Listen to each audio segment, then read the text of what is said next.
Hey friends, what's up? Philip here with Points of Philip, and I'm here to talk about, the 5 reasons you probably shouldn't get a credit card. So everyone talks about, how amazing credit cards are. We love to talk about the points, we love to talk about the free perks, and the free flights that you can get with those points. But for some people, they can be a financial trap. So if you see yourself in any of these 5 signs, you should maybe kind of stop before getting a new credit card or getting any credit card and, figure out some financial goals that you might have. So let's take a look at, the 5 signs that you may not be ready for a credit card. So the first one here is going to be you treat credit as free money. So we're going to get into that. But first, I want to ask you guys to like and subscribe.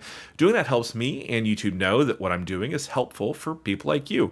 And of course, by you doing that, that helps more people to view this content, something that, I appreciate. And I'm sure that, other people down the road will appreciate as well. So thanks so much for that support. I really appreciate it.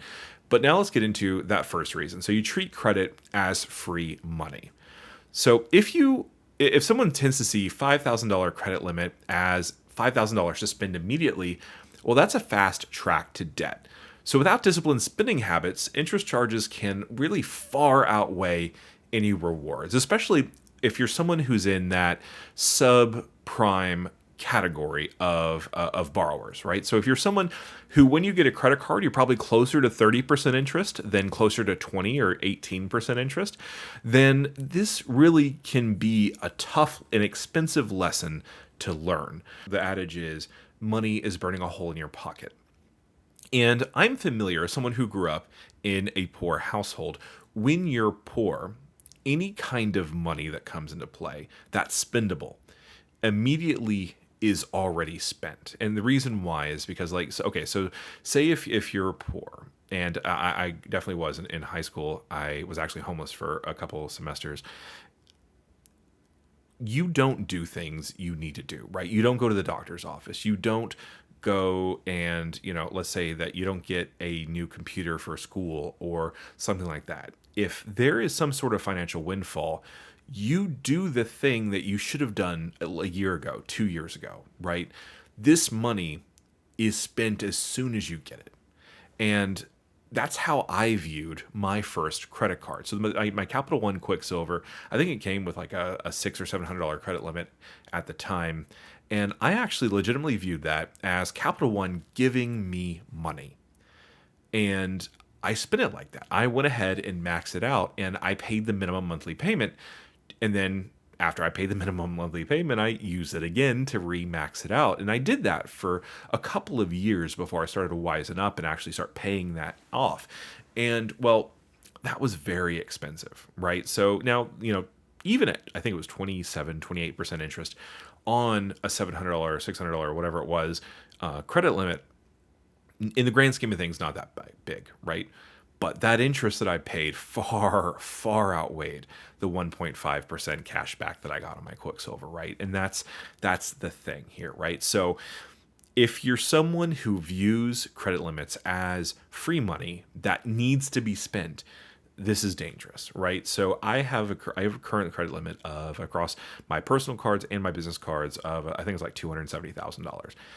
I will never, ever put that much on a credit card, because that will destroy my wife and I's financial future, right? And I realize that, and I know that interest is bad. And so what we need to do, instead of thinking of credit limits as money that we get to spend, right?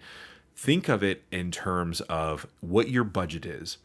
In order to avoid this trap, right? You need to be able to know how much can you spend on a credit card each month in order to be able to actually pay it off in full and on time by the due date, right? So you need to be able to pay off that statement balance. And in order to do that, right, you have to only spend as much as you have to have. So you have to see credit cards, not free money. Definitely not free money. Very expensive money. The most expensive money, right? You need to be able to have a budget and kind of plan that out. Okay.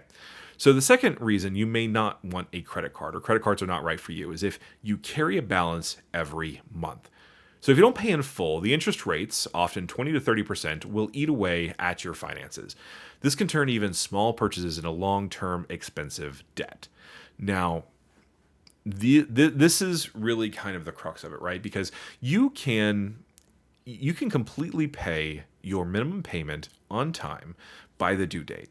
And your credit score will not be harmed by a late payment, right? Because you've paid off what you owe the credit card company. However, they're totally fine with you owing them money because they get to charge you for that, right?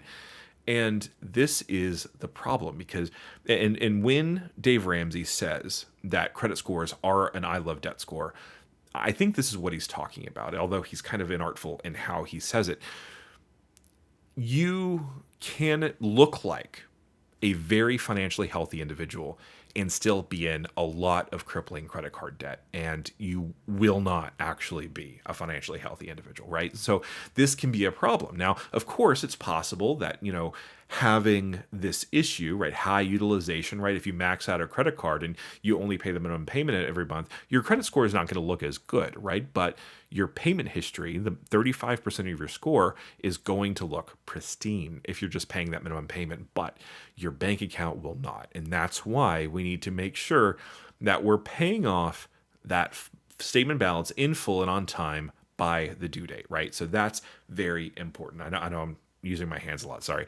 But this is important. And the reason why it's important is because if you do know that you're going to be carrying a balance, right, there are ways to plan around that, right? And the way to do that is, so if you're not someone who's familiar with the Discover cards often come with 12 to 18 months of 0% interest rate for purchases or balance transfers, usually depending on the card or the sign up bonus that you sign up for, right? And so this can really help you if you do have a situation where you're not making money right now, but you will be making money and you can pay off that balance in the future, right? So John Lang, another fellow YouTuber, likes to say that, when he was in college, he loaded up a Discover It card with his expenses during the year, and then he paid it off during the summer. He worked and worked and worked in the summer, paid it off, and he had essentially basically free money. And so that's the way to do it. But you got to make sure that if you're carrying a balance, it's on the right card. You have to be deliberate about it. But carrying a balance every month, even if you're just carrying a little bit, is harmful for you because you're paying interest, right? So it's not going to make your credit report look bad. It's going to make your bank account look bad, and that's important to note. Now, some people I've noticed say that you do have to carry a balance in order to build your credit, right? And so, first of all, that is not true whatsoever. You do not need to pay interest to a credit card to have a good credit score. I'm going to say that again. You do not have to pay interest on a credit card in order to have a good credit score. And the proof I have is this, that I have not paid a dime in interest for the last 2 years. And I am solidly in the 750s, 760s, depending on which FICO score you're looking at. So take it from me. You don't have to do that, right? So don't carry a balance. But if you are going to carry a balance, make sure you're doing it in a way where you have a plan to pay off that balance in full by the time interest starts to accrue. All right, so the number 3 reason why you should not get a credit card, right? You're already struggling with debt. So adding a credit card on top of existing loans, medical bills, or other debts can often worsen the problem, even if it feels like a short-term solution. So let's take a look at, let's say you just got graduated from college, right? You are starting to have to pay those student loans. But by paying those student loans, that means that you don't really have as much cash that you can use to pay for groceries or a power bill or something like that. It may seem like a good solution to get a credit card to bridge that gap, but will you be better off 3 months down the road when you're paying 30% interest on top of the money that you already didn't have? That's where, right. So it can look like credit cards can help that problem, but down the road, long term, it absolutely doesn't, right? So in order to do this, unfortunately, it's going to be a budget situation, right? So if you're in that position where you're dealing with a lack of income, it sucks, but you're looking at ramen, right? When I first got my big job out of college, I ate nothing but ramen noodles and, coffee from the vending machine not even the vending machine, but I worked at a car dealership, and I worked at the coffee, or, I basically just drank coffee from the snack area for the customers, and then I had ramen noodles, and that was what I ate for 6 months before I started actually getting money, right? So this, you have to budget and you have to like save enough to be able to make that work. I know it sounds harsh, but this credit card will not solve that problem for you. In fact, it'll make it worse down the road. All right, so the number 4 reason why you shouldn't get a credit card if you can't track your spending. So if budgeting isn't your strong suit, a credit card can make overspending far too easy, right? So especially with contactless payments and stored online card information, you can just pay for it and then not even think about it until that credit card bill comes due, right? And so this is important. And so Caleb Hammer, really, really loved watching his stuff. He developed kind of this idea called being a credit card person. And someone who's a credit card person is someone who can track their spending and kind of manage it and won't overspend just because they have a decent credit limit, right? So you have to be able to track it. So I use Copilot as an app. So it's an iPhone app that also is a Mac app and an iPad app.